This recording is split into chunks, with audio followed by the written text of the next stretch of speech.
Hola, mi nombre es Eduardo Figueroa, soy el director del Centro de Estudios Musicales Jonás Lleverino Cárdenas en Saltillo, Coahuila, y el día de hoy les voy a compartir una plática que se dio el jueves 11 de abril del año 2024 en Azcapotzalco, en la Ciudad de México, en el encuentro Intrapianísimo, por lo cual agradezco enormemente al maestro Jorge Hernández Medrano, que me invitó a compartir esto con ellos, y la plática se llama, como ustedes pueden ver, Compositores Norestenses en la precariedad del manuscrito.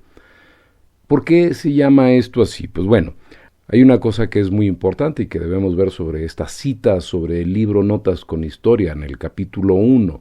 Dice: sobrevive resguardada en el precario limbo de unas pocas copias, o más arriesgado aún, el de una sola.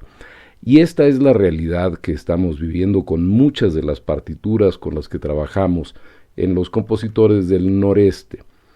Vamos primero a tratar de asentar una secuencia lógica, vamos a ver de qué estamos hablando.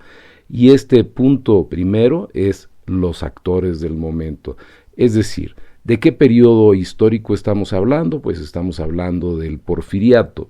Los manuscritos es algo que ya no es muy común, casi todos los compositores o la gente que trabaja con música trabaja directamente con algún tipo de programa de notación musical, o hay veces que ya ni siquiera se escribe la música, pero bueno, estamos hablando de un periodo en el que la música se escribía y que no había otros medios más que el manuscrito, y ya de ahí se pasaba a otros medios como pudiera ser la imprenta, pero vamos a tratar de entender qué es lo que estaba sucediendo en este periodo histórico que va de finales del 1800 a principios del 1900. ¿Quiénes eran las personas que estaban ahí? ¿Quiénes eran los compositores que más recordamos? Bueno, aquí voy a hacer una breve selección de algunos cuantos compositores. No son todos, ni mucho menos, pero son de alguna manera importante que los podamos ubicar para que tengamos una idea. Primero, y están en orden cronológico por fecha de nacimiento, tenemos a Felipe Villanueva, que él nació en el año de 1862 y murió en el año de 1893. Él nace en Tecámac, Estado de México, muy cerca de donde hoy se encuentra, de hecho al ladito de donde hoy se encuentra el aeropuerto Felipe Ángeles. Él es una de las personas que recordamos mucho de este periodo. También recordamos, como no, al maestro Ricardo Castro, un poquito más joven que Felipe Villanueva. Él nace en 1864, brinca el siglo a 1907. Ricardo Castro nace en Durango. Tenemos al maestro Rodolfo Campodónico. Él nace en 1866 y muere en 1926. Él es originario de Hermosillo, Sonora. También tenemos al maestro Juventino Rosas. Yo creo que casi todo el mundo, si no hemos escuchado hablar de Rodolfo Campodónico, que es como que uno de los más oscuros, digamos, yo creo que todo el mundo hemos escuchado hablar de Juventino Rosas y su vals Sobre las olas. Él es de Santa Cruz, Guanajuato. También tenemos al maestro Francisco Cárdenas. Él nace en 1878 y muere en 1920. Él es originario de La Palma, Michoacán. La Palma es un pueblo, un lugar pequeño que está situado a orillas del lago de Chapala, pero en el área de lo que es Michoacán. Si ustedes quieren llegar a La Palma, tienen que irse por el lado de Zaguayo, llegando al pueblo de San Pedro Caro, municipio de Venustiano Carranza. Toda esa parte de lo que es la Ciénega de Chapala, por ahí pueden llegar, y de ahí es el maestro Francisco Cárdenas.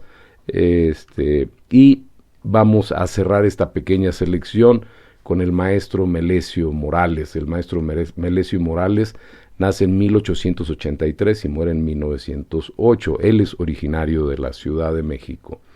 Muy bien, aquí vamos a notar dos cosas. Felipe Villanueva está marcado con un pequeño asterisco, lo mismo que Juventino Rosas. Ambos músicos dieron su nombre al lugar donde nacieron, es decir, Tecámac de Felipe Villanueva, en el Estado de México, y Santa Cruz de Juventino Rosas en Guanajuato, o simple y sencillamente Juventino Rosas, Guanajuato. Y es un dato muy interesante que músicos den nombre a su lugar de origen. Y otra cosa importante es la cantidad de años que vivieron. Aquí ya podemos ver en la diapositiva que Felipe Villanueva vivió 31 años, su marco de vida estuvo dentro de los 31 años, y Juventino Rosas dentro del marco de los 26 años. No fueron de los que murieron más joven, puesto que Melesio Morales solamente vivió en el marco de 25 años, y Rodolfo Campodónico llegó a los 60 años. Hay que recordar que él emigró a los Estados Unidos y a lo mejor en algo le ayudó, no sabemos. Pero este es el rango de vidas o la expectativa de vida que un músico, digamos que trasciende en la historia, logró vivir en esta época. Ahora, la pregunta es, a todos ellos, estos 6 personajes, ¿por qué los recordamos? Y aquí es como que una duda muy interesante sobre qué es lo que hace que nosotros podamos trascender históricamente en esta vida. Pero ellos en particular, y aquí vemos algunas de sus imágenes, ellos, ¿por qué los recordamos? Uno, si nos fijamos en su lugar de origen, solamente uno de ellos, Melesio Morales, nació en la Ciudad de México. Todos los demás emigraron a la Ciudad de México. Es decir, la Ciudad de México era un punto importante para poder sobresalir históricamente, poder quedarnos en la memoria colectiva. Ese es un punto muy importante. No quiere decir que los que no estén en la Ciudad de México no lo recordemos, simple y sencillamente es más difícil. Otro punto importante fueron que sus trabajos fueron publicados, es decir, se imprimió su música. Y de esa manera, pues obviamente los podemos recordar. Un músico que no imprime, que no registra su música, que no la escribe, pues no será recordado. De hecho, nosotros mismos cuando generamos una obra musical, si no la escribimos es poco probable que la recordemos o vamos a hacer variaciones. Entonces la escritura musical es base y la otra es la publicación de ese trabajo musical, porque posiblemente yo puedo publicar un trabajo musical, yo puedo escribir un trabajo musical, pero no necesariamente lo van a conocer más personas. A lo mejor se queda como una obra que nada más voy a utilizar yo en lo personal, pero si se publica, se vende, pues más gente se va a quedar, hay más copias resguardadas. ¿Cómo hacemos para guardar esta música? Bueno, pues lo importante es cuál es la tecnología a la que podemos acceder. Como estamos en un periodo histórico, tenemos que enmarcarnos dentro de esas posibilidades técnicas. Bueno, aquí vamos a regresarnos tantito en el tiempo, porque estábamos a finales del 800, principios del 900, y vámonos al 1719.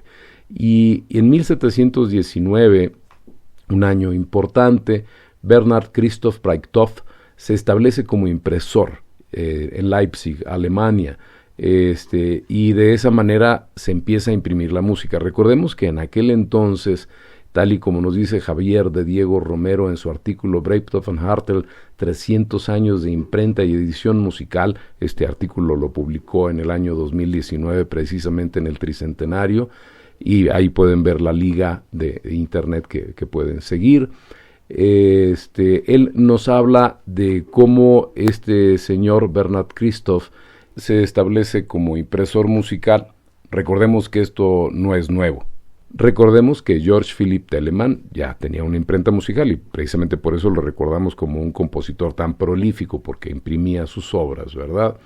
Pues bueno, aquí lo importante es que Breitkopf se establece como impresor, pero nos vamos a la siguiente diapositiva, precisamente en el mismo libro Notas con Historia, que escribí yo y que se publicó en el año 2011, nos dice que en el año de 1755 la casa Breitkopf desarrolla un nuevo sistema de caracteres móviles más práctico que hasta el entonces utilizado.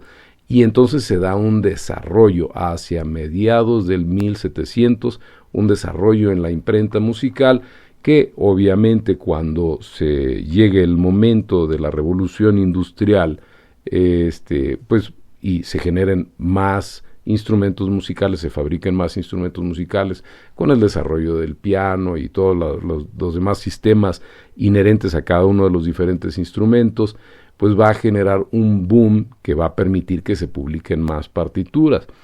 Esto nos lleva a qué es lo que estaba sucediendo en México a finales del 1800, principios de 1900. Pues bueno, en aquel entonces contábamos con 4 casas principales en la Ciudad de México. Por un lado, la casa Wagner y Levin sucesores, que se establece, según unas fuentes, en 1851 y según otras fuentes, en 1876, y que es una de las primeras casas de música. Posiblemente Nagel sucesores, que tiene una posible fecha de fundación en 1850, le puede estar haciendo la competencia, pero sabemos que Wagner y Levin lo rebasó en mucho con la cantidad de música publicada. Por otro lado estaban Otto y Arzós, que se establece hacia 1896, más hacia finales, y la casa Heuer y compañía, que no tenemos una fecha real de fundación, y al parecer es una subsidiaria de una fábrica de relojes, una casa de relojería que funcionaba aquí en México. Pues bueno, esas eran las 4 casas que estaban en la Ciudad de México. ¿Qué es lo que hacían estas casas editoriales cuando publicaban? Bueno, atendían a varias cosas. Uno, al carácter musical, pero otra cosa que era muy importante es que le daban actualidad. Aquí podemos ver este ejemplo de el vals para piano de Miguel Lerdo de Tejada, que se llama Bondad.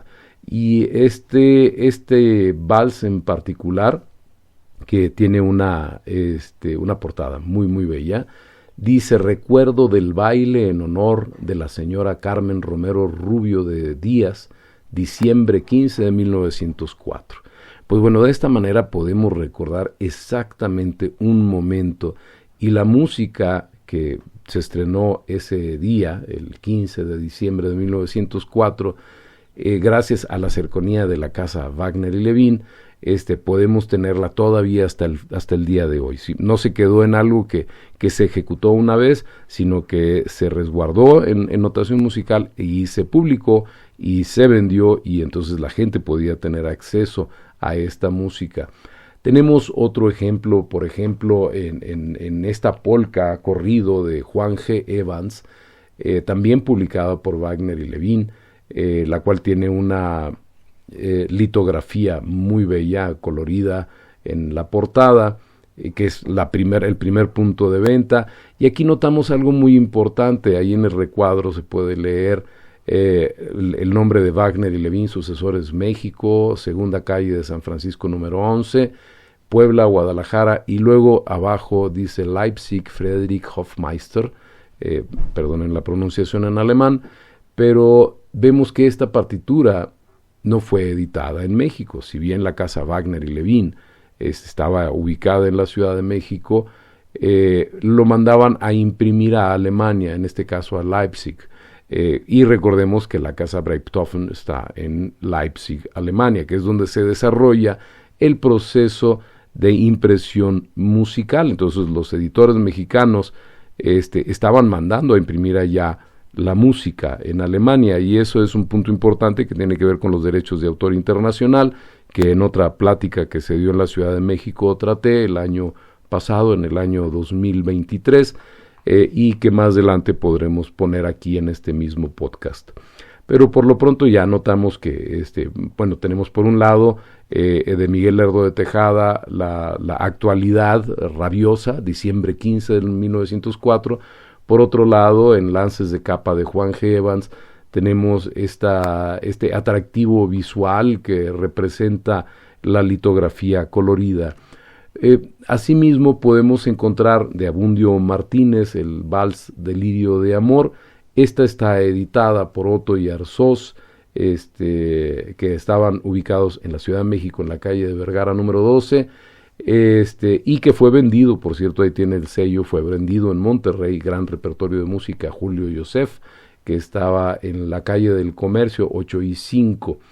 Y aquí notamos algo importante, vemos que el recuadro dice o nos remarca estampado musical de Breiptoft und Hartel Leipzig, Leipzig con otra grafía diferente, quiere decir, una vez más, que Otto y Arsos también estaban mandando a imprimir su música a Alemania, porque aquí teníamos la imprenta, pero no teníamos la imprenta musical.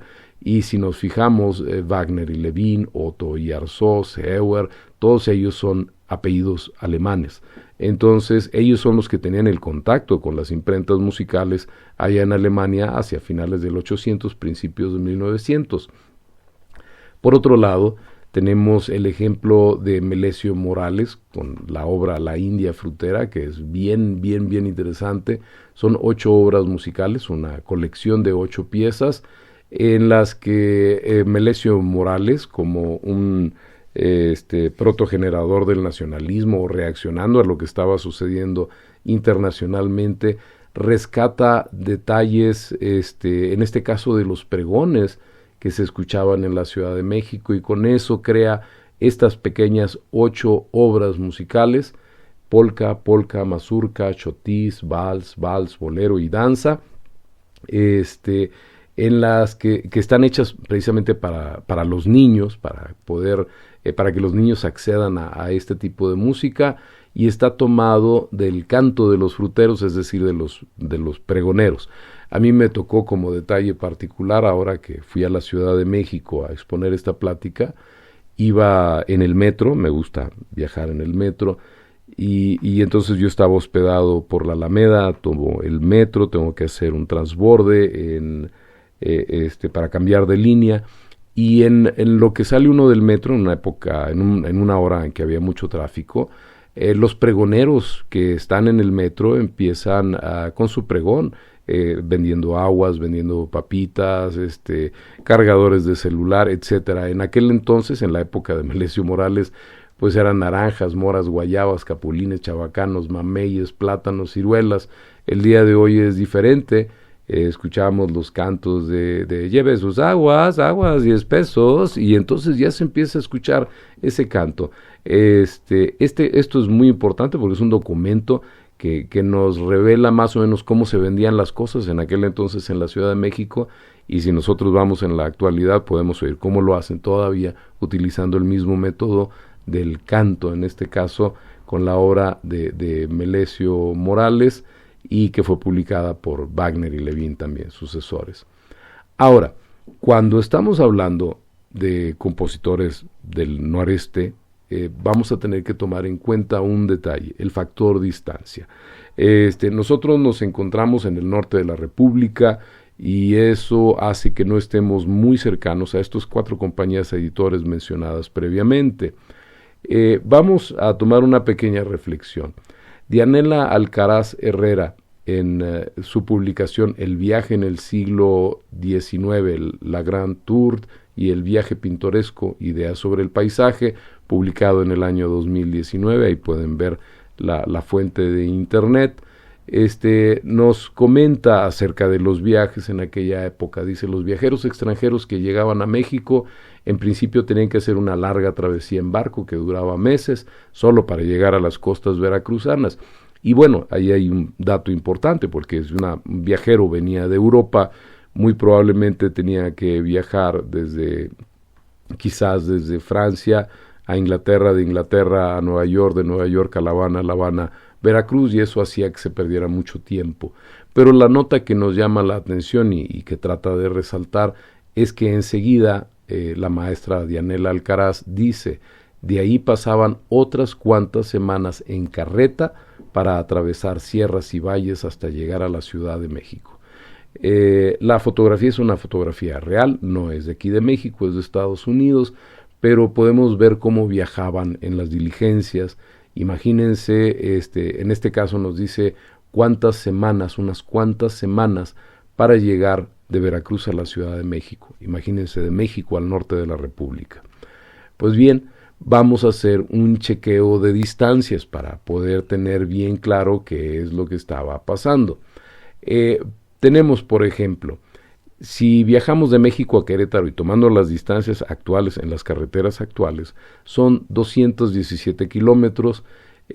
Sabemos que un caballo camina alrededor de 30 kilómetros por día cuando va jalando una carreta.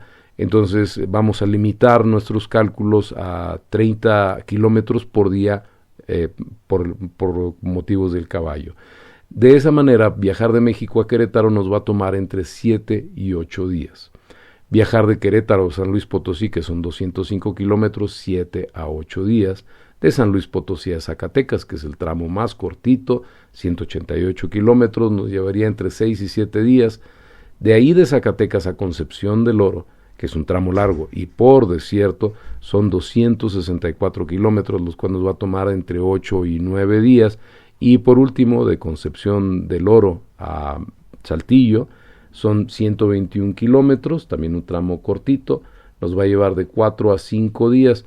Entonces, de México a Saltillo sería un total de 995 kilómetros, lo cual nos va a llevar de 32 a 37 días. Y eso considerando que son las distancias que recorremos hoy en carretera.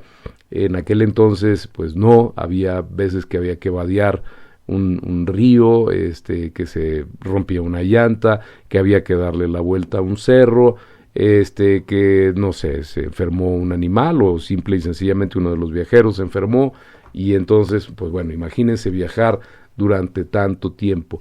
Y ya que vimos más o menos las diligencias, las carretas en las que se hacían estos viajes, nosotros podemos imaginar fácilmente cuál es la cantidad de material que podían cargar ellos mismos como equipaje. La partitura evidentemente no era una prioridad, entonces el acceso a las partituras era necesariamente limitado. Por otro lado, Héctor López, su publicación en el Diario de Coahuila del 20 de noviembre del año 2021, publicación que se denomina El ferrocarril cambió la historia de Saltillo, nos comenta: la instalación del ferrocarril para Saltillo empezó en 1883 y hasta 1910 se aceleró el desarrollo económico en esas épocas. Pues bueno, claro, porque ya los tiempos se acortaron, la cantidad de mercancía que podía viajar era mucho mayor y las distancias, pues bueno, el mundo se hizo más pequeño, podríamos decirlo así.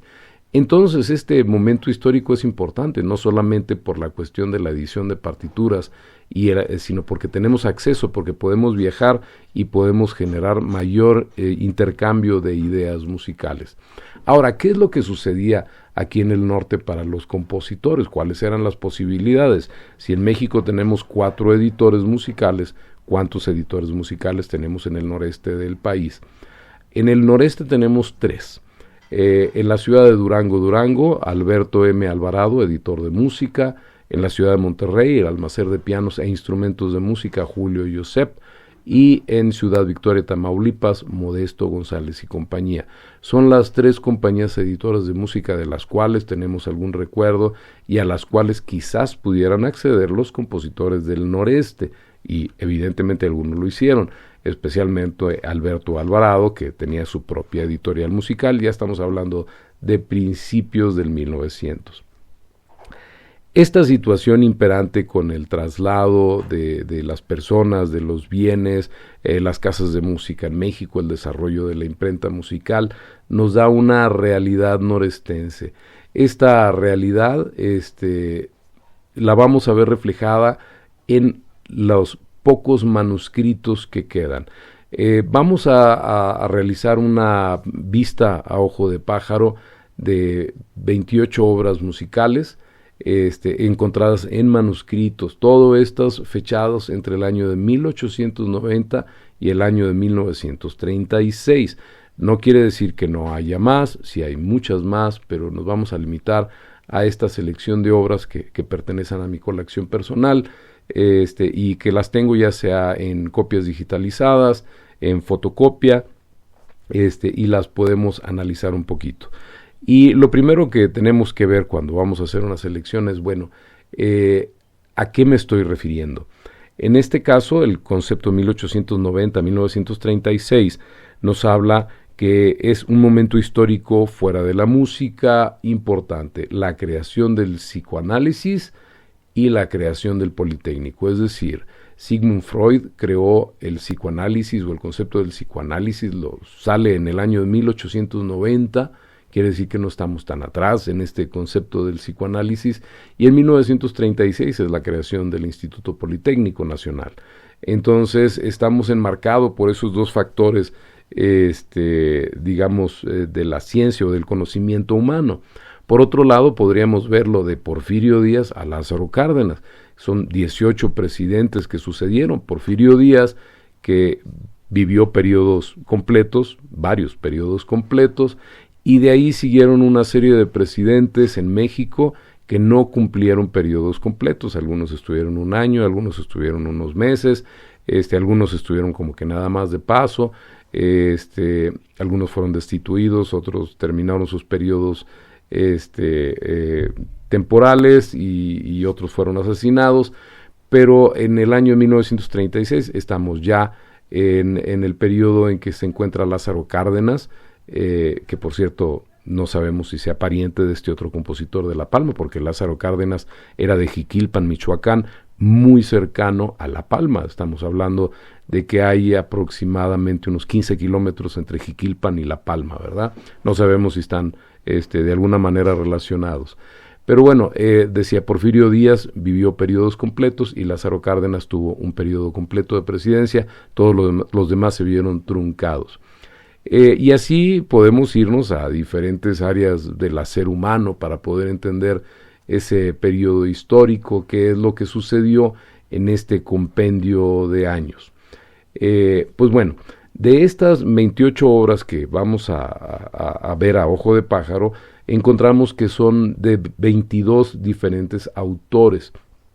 Estos autores nos presentan, o las obras que resguardamos de ellos nos presentan más o menos el gusto de lo que se estaba generando. Entonces, por ejemplo, del género corrido encontramos una obra nada más, solamente hay un corrido. Del género danza nada más hay uno, del danzón nada más uno, el foxtrot nada más hay uno, de los himnos encontramos dos. Sabemos que Coahuila era una entidad, una comunidad que pensaba mucho en estos términos marciales, y los himnos les sentaban muy bien, no solamente en términos políticos, sino hacían himnos a la madre, himno a la patria, a la bandera, a las instituciones. De esta selección que tenemos de manuscritos, dos son himnos. Marchas encontramos una, mazurcas 3, que es como que una danza a 3 tiempos lenta, pasos dobles 2, polcas 1, chotis 1, two-steps 2 y valses 12. Lo cual nos habla mucho del género que les gustaba escuchar y componer en aquel momento. Bueno, eso fue el momento, la realidad norestense de aquella época. ¿Cuál es la actualidad norestense para estos compositores? Por un lado, estamos resguardados, como decía al principio de esta plática, en la precariedad de los manuscritos, solamente una copia. Aquí podemos ver, por ejemplo, una pieza para piano, una mazurca que se llama La que te dije. Esta es de Isidro de la Rosa, y vemos que es un manuscrito que está fechado en febrero 8 de 1906, poco después de la obra que vimos de la señora Díaz. Entonces, la otra fue el 15 de diciembre de 1905, este es el 8 de febrero de 1906. Notemos la gran diferencia que hay entre la edición y pues bueno, evidentemente la importancia del compositor y la trascendencia de la obra comparada con un manuscrito del cual solamente hay una copia. No hay más copias y ahorita lo único que nos queda a nosotros es poderlo resguardar de la manera que podamos hacerlo. Lo mismo podemos ver este segmento de la obra Conchita del profesor Lázaro H. Hernández, aquí también de Saltillo, donde hace un respetuoso homenaje al jefe de glosa del gobierno del estado, cosa que era muy común, dedicarle una obra musical a un político, a un médico, a un familiar, a una dama, era muy común. Y lo mismo, por ejemplo, otro ejemplo de Nicolás Cuevas, que es un vals también, dedicado al doctor Enrique Garza, afamado en aquel entonces, era el médico de aquí de la localidad. Pues bueno, ¿qué es lo que debemos de hacer con estas obras? Por un lado, evidentemente resguardar los originales, que es parte vital. Aquí vemos en la parte de arriba un segmento de una obra del Elpidio Reyes, que se llama 10 de mayo, y notamos el manuscrito. Y lo que estamos haciendo, lo que hemos estado haciendo en el Centro de Estudios Musicales, yo particularmente en los últimos años, es resguardar, por un lado, el material original al cual llego a tener acceso, ya sea que me lo regalen, ya sea que de alguna manera yo sea el responsable de resguardarlo. Pues bueno, evidentemente tengo una colección en la que se resguarda, tratando de que el material se preserve, pero no solamente se resguarda el material físico, sino que de la misma manera se digitaliza para no tener que manejarlo con las manos y que el daño que el material presente sea el menor. Entonces el ejemplo superior nos muestra el original digitalizado y en la parte de abajo vemos la transcripción contemporánea. Yo en lo personal utilizo el programa Finale.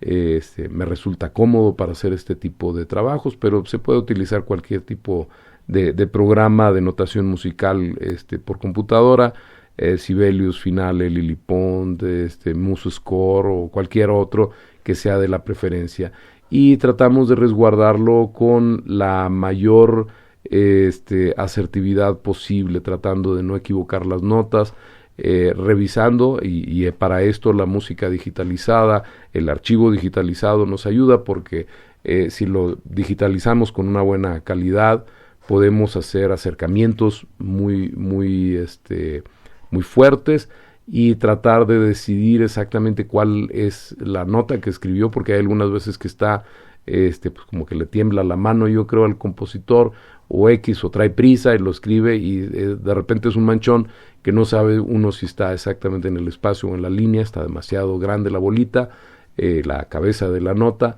Entonces eso nos ayuda a poder hacer un análisis y evidentemente con los conocimientos musicales, haciendo el análisis armónico, tratamos de descubrir exactamente cuál es la nota.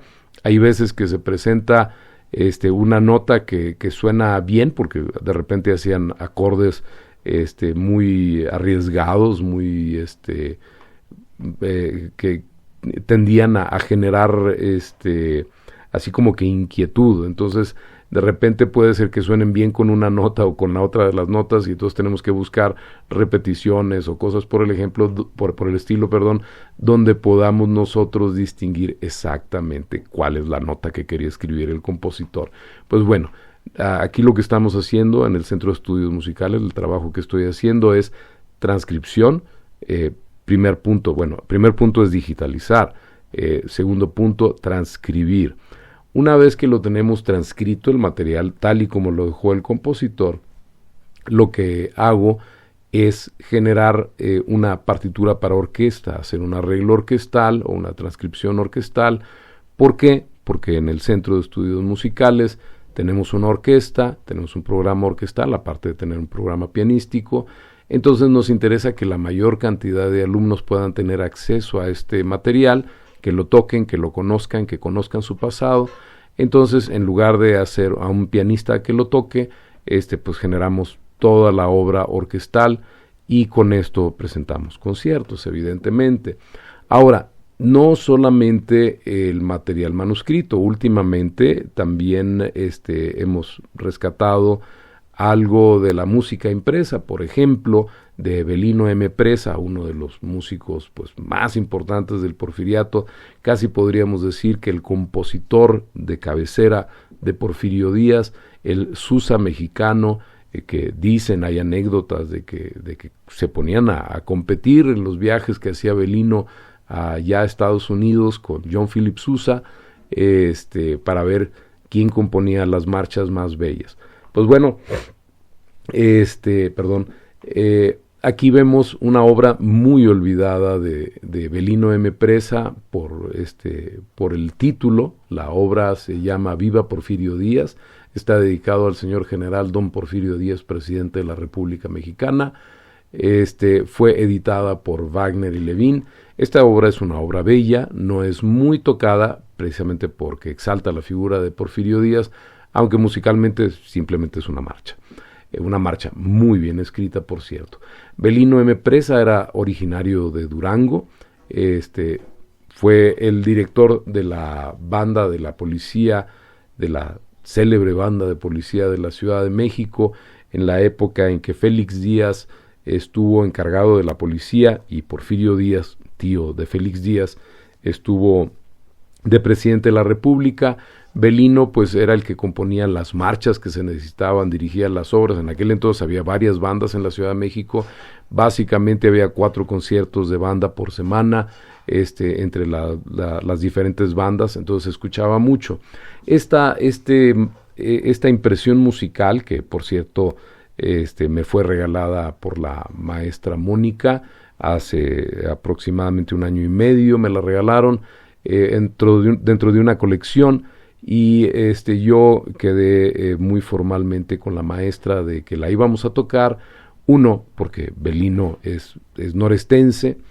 2, porque es una obra poco conocida. 3, porque está firmada, es una obra autografiada por Belino M. Presa, cosa que no es muy común, entonces es muy bello tener esta obra. Yo creo en algún viaje que hizo acá Belino, pues la firmó a la persona que la compró. La obra está vendida en Monterrey, tiene el sello de la ciudad de Monterrey. Y por último, porque fue impresa en Leipzig por Friedrich Hofmeister, como veíamos en las otras partituras de Wagner y Levin. Aquí tenemos todos estos detalles. Bueno, ¿qué hicimos? Pues evidentemente, utilizando el programa Finale, capturé la obra pianística primero, tal y como viene en la impresión. Después de eso se generó una obra o un arreglo orquestal para que lo pudiéramos tocar todos. Esto fue en febrero del año 2024, o sea, este mismo año. Y de esa manera, pues más muchachos integrantes del programa del SEM pudieran conocer esta obra musical. ¿Cómo lo hicimos? Pues bueno, el 27 no es cierto, el 29 de febrero, el 27 de febrero se publicó el programa, pero el 29 de febrero de este año lo tocamos, pues año bisiesto, entonces lo conmemoramos con un concierto. Este concierto lo realizamos en el convento de Nuestra Señora de la Soledad, aquí en la ciudad de Saltillo, y se llamó Concierto Compositores Norestenses. Normalmente el Centro de Estudios Musicales organiza un programa de compositores norestenses, un año dedicado a los compositores ya fallecidos y otro dedicado a los compositores vivos, para que la gente pueda conocer que el quehacer o el hacer de los compositores de nuestra región, no solamente de la ciudad. Hemos tocado música de compositores de Durango, de Tamaulipas, de aquí en Coahuila, en Acuña de Monterrey, de Monclova, Coahuila, y de varias partes más. Entonces, realizamos este concierto con orquesta, con piano, para que la gente pudiera conocer. Hicimos unas notas al programa, todo esto lo publicamos en nuestra página blog, que es semsaltillo.blogspot.com. Allí pueden encontrar desde el año 2019, no hacemos programas de mano impreso, los hacemos digitales, los presentamos ya sea por medio de un código QR o a través de nuestras redes sociales, Facebook, Instagram, o como en este caso, ya sea en Spotify, ya sea en YouTube. Hacemos conocer nuestra liga para nuestro blogspot, y ahí pueden encontrar pues todos los programas de mano que vamos realizando. Ahora, cuando hacemos estos conciertos, es muy importante que la comunidad se entere, no solamente las personas que asistieron. Entonces, siempre hacemos una invitación a los medios de comunicación. En este caso, nos acompañó Hilda Soria del Diario de Coahuila, y de esta manera podemos tener este apoyo de los medios de comunicación para que la gente sepa lo que está sucediendo. Ahí pueden ver una fotografía del concierto. Y una cosa muy importante es que invitamos en la medida de lo posible a los familiares de las personas a las que estamos recordando en los conciertos. Aquí podemos ver en la misma imagen que publicó el Diario de Coahuila a los familiares del maestro Elpidio Reyes, en este caso son sus nietos, y que pues hay ocasiones en las que hay veces que los familiares es la primera vez que escuchan la obra musical de sus familiares. En el caso del Elpidio Reyes, pues bueno, tiene una historia interesantísima, porque pues él fue militar, fue minero, fue funcionario público, fue músico. Entonces imagínense esta persona, bueno, casi fundador de un pueblo, Nueva Rosita, fue de las primeras personas que emigraron para allá, que era tan polivalente y encima escribía música tan bella. En esta ocasión tocamos 2 obras de él, 2 valses, uno que se llama Esperanza y otro que se llama 10 de Mayo, obras bellas, con 4 temas musicales, con cambios de tonalidades, puentes, bueno, una cosa muy, muy bella. Y que ¿por qué no se imprimió? Pues bueno, porque muy seguramente Elpidio Reyes tenía otras prioridades, y su música se quedó resguardado en este limbo extraño de una copia manuscrita. Entonces, es muy importante que la comunidad lo conozca, que los familiares lo conozcan, y ahora que ya hicimos el trabajo de difusión de la obra en particular, también ustedes conozcan el trabajo que estamos realizando. Pues bueno, yo quiero terminar esta larga plática invitándolos a que conozcamos un poquito más nuestra historia musical local, ya sea que ustedes se encuentren en provincia, ya sea que ustedes se encuentren en la Ciudad de México o en sus diferentes países donde ustedes puedan estar, que conozcan su historia musical. Es bien importante para motivos de identidad.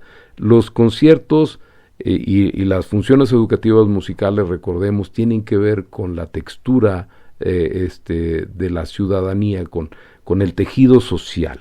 ¿Sí? Esto nos ayuda estas actividades nos ayudan a que tengamos un buen tejido social y que sean parte propicia para el desarrollo de la humanidad, pero las obras nos dan identidad, nos dicen quiénes somos, de dónde venimos, y de ahí podemos ver hacia dónde vamos. Muchas veces me preguntan, bueno, ¿qué conocimientos tengo que tener para trabajar en la investigación histórica musical? Yo digo que el primer paso es la curiosidad. Si yo me pregunto qué es lo que sucedía antes de que yo estuviera aquí, ya de ahí puedo empezar una sana investigación a través de las instituciones ya existentes, archivos municipales o bibliotecas, archivos parroquiales, no sé, cualquier tipo de cosa, y podemos encontrar obras interesantes. Y la segunda es, no trabajamos solos, siempre tenemos que trabajar con el apoyo de alguien más, una comunidad, en mi caso particular, con mis amigos historiadores, dentro de ellos el arquitecto Arturo Villarreal, nieto del Elpidio Reyes, que nos ayudan a entender estos periodos históricos. Entonces, buscar las instituciones de gobierno, las instituciones públicas, las instituciones privadas que puedan ayudarnos, y tener gente que pueda coadyuvar a rescatar, resguardar, primer punto, más que rescatar, resguardar, que no se pierdan los archivos musicales, que no se tiren a la basura, que no se quemen, que no se echen a perder, y de esa manera pues contactarnos todas las personas que estamos interesadas y generar este círculo virtuoso de rescate y de preservar todo este acervo histórico que nos hace ser quienes somos, y sobre todo nos da conciencia de que no somos los primeros, que hay toda una gama de personas que trabajaron en nuestras diferentes localidades para darnos identidad, para darnos presencia, y que hoy están resguardadas en este extraño limbo de una copia manuscrita. Muchas gracias.